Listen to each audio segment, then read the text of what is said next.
Aries, Leo, and Sagittarius. Kumusta kayo guys? Okay, tignan natin guys ano ba ang inyong gabay kapalaran. Fire sign. Ay, sarado ko lang yung bintana.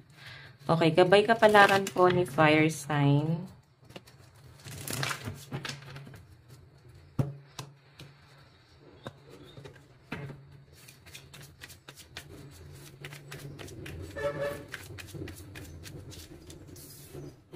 Oh.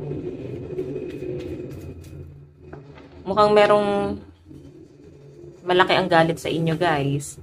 May isang tao rito, or maaring kung ilan man sila, guys. Basta meron, guys, nagagalit sa inyo. At parang dumarating pa sa point na sinusumpa ka nila, or nako-course ka nila. Yan, no? Tingnan mo, kasi nakikitaan ka nila dito, guys, ng stability. Maganda yung buhay mo. Maganda yung daloy ng pera mo. Parang ang ganda ng swerte, no? Kumbaga sinuswerte ka, ang daming blessing na dumarating sa inyo. Nabibili mo yung mga bagay na gusto mo. Siguro guys, nai-isto ka nila. Hindi nila alam, stress ka lang. Stress ka at ito yung ginagawa mong way, no? Bumibili ka ng mga bagay na gusto mo para kahit paano maibsan yung stress mo. Tapos may naiinggit pa sa inyo guys. Ayan, no? Yung inggit nila guys, nauuwi pa guys sa parabang ayun, na isusumpa ka nila ng palihim. Kaya, fire sign, ang sabi rito, mag-ano ka, mag-sage, maligo ka ng may asin, may rock salt, no? Salt bath. Para kahit papano guys, nare-release mo yung mga negative energy. So, i-cleanse mo yung sarili mo. Tignan pa natin guys. Meron tayong robbery. Naku. Schedule. So guys, ayan, mag-ingat daw kayo. Be sure lang guys na kung kayo ay aalis or may iwan kayo sa bahay, be sure lang daw guys na laging nakalak yung pinto. Baka naman kasi guys, maakit kayo ng mga magnanakaw, or mag-ingat kayo guys sa scam. Ayan, sa mga nag-i-invest, mag-ingat din kayo guys. Or baka may umutang sa inyo tapos guys, hindi na kayo guys binayaran. Di ba sinabi nila ngayong araw babayaran nila kayo. Tapos hindi na guys nangyari. Okay? Hindi na kayo guys nabayaran nito. Okay, so tignan natin guys. Ayan, mukhang hindi sila guys tumutupad sa usapan. Kaya guys, kayo, kung magpapautang daw kayo, wag nyo na guys ulitin, no?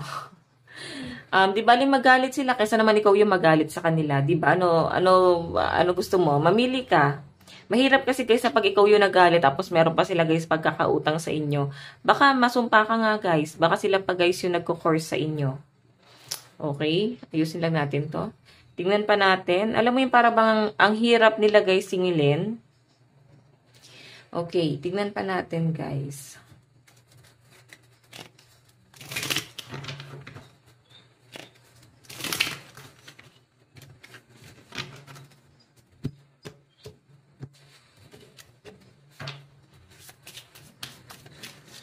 Okay. Peace.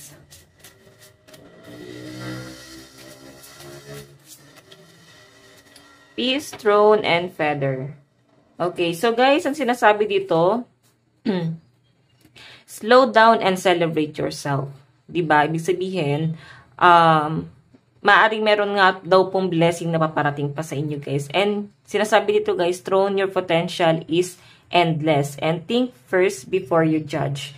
So guys, kung makikita mo, no, maaring na-judge mo yung buhay mo na parang hanggang dito na lang ba ako? Or baka na-judge mo agad yung mga tao sa paligid mo, or parang nasasabi mo sa sarili mo, parang minamaliit guys, no? Taliwas doon sa mangyayari talaga, no? May nakikita kasi ako dito, fire sign, na merong isang sitwasyon, siguro itong nangungutang sa inyo, maaari kasi guys na nahusgahan mo agad na baka ganito, hindi sila tumutupad sa usapan, hindi sila agad nagbabayad, and baka guys, meron lang din silang inaantay, no? So, kayo pa guys yung magpapasensya dito. Kayo pa yung parang hahabaan mo yung pasensya mo. So, ang sinasabi dyan guys, ayan, mukhang meron ka daw pong isa-celebrate sa buhay mo kasi mukhang maaabot mo na yung isa sa mga pangarap mo sa buhay, no? Meron kang achievement dito. Okay? So, kung makita nyo guys, your potential is endless. So, kung ikaw nagkakaroon ka ng worry sa sarili mo, parang feeling mo, wala na guys improvement, or baka hindi ka na guys para ba piling mo na paglilipasan na, or baka hindi ka na magkakaroon talaga ng trabaho, or baka hanggang dito ka na lang, di ka na ba mapopromote? Medyo madadown ka lang ng konti. Pero sinasabi rito guys, ano lang yan, nagkaroon lang ng ups and downs sa buhay mo. Pero kung makita nyo guys, yung talent mo, yung binabayaran. Kaya para bang tuloy-tuloy pa rin yan guys, no? So, kailangan lang siguro talaga, no, na parang magpahinga ka raw kasi ito na nga, may pahinga raw po na mangyayari. Okay? Tignan natin guys, pagdating naman sa inyong love life, ang lucky number mo is 40, 59, 76, 29, 45, and 26. Okay. Papahinga ka lang siguro talaga ni universe kasi nakikita na masyado ka ng pagod. Masyado ka nagpapaka-workaholic. Okay. Pagdating sa love life mo, meron tayong breathe through the tension. So, nakikita ko guys yung ano mo, yung para bang ninenervyos ka, kinakabahan ka. Okay, yung iba sa inyo, nape-pressure ba kayo? Lalo na sa mga single dito, parang napapansin mo, ang tagal nyo ng single, no? Kaya parang nape-pressure yung iba sa inyo. So, wag ka guys magmadali, no? Darating at darating yan para sa inyo. Yung iba naman dito guys, maaaring nape-pressure ka sa isang tao. So, sinasabi rito guys, wag ka guys mabilis ma-attach doon sa taong yon. Relax ka lang. Okay? Pagdating naman guys sa inyong kaperahan, meron tayong be humble. O, diba? So, next time daw guys, para hindi ka mahinga ng tulong, be humble. Ang sinasabi dyan guys, siguro kailangan low-key ka na lang. Okay, hindi po huwag ka na masyado nagpo-post sa social media. Magtago ka na sa mga friend mo na lagi naman kayo guys sinuuta. Ayan, gumawa kayo ng bagong social media account. Kayo na yung umiwas. Okay? So, ayan. Be humble. Alam mo naman sa sarili mo na maganda yung nagiging daloy ng pera mo. And eto na nga guys, siguro ikaw, ganun ka na rin. Hindi naman guys kailangan pang sabihin dito. Siguro talagang humble ka, no? Sobrang down to earth, hindi ka mayabang, hindi ka yung para bang lumaki yung ulo mo kahit malayo na yung nararating, no? Tignan natin guys, pagdating naman po sa inyong, okay, pagdating naman po sa inyong trabaho, meron tayong detoxify. So medyo guys, nakaka-pressure na pagdating sa trabaho mo, parang sinasabi ba, kailangan mo muna ng pahinga. Okay, pahinga ka muna guys. Okay, mag-leave ka muna sa trabaho, baka kailangan muna ng mahabang tulog. Tignan natin guys. Pagdating naman sa kaibigan, meron tayong think it through. Meron ka daw dapat pag-isipan ulit. Pag-isipan mo ulit ng ilang beses, okay, etong taong to, na maaaring lumalapit sa inyo, baka nagawan ka na ng masama, tapos nagre-reach out sa inyo, humihingi ng tawad. So, ang sinasabi rito guys, pag-isipan mo raw pong mabuti ang taong yan. Okay?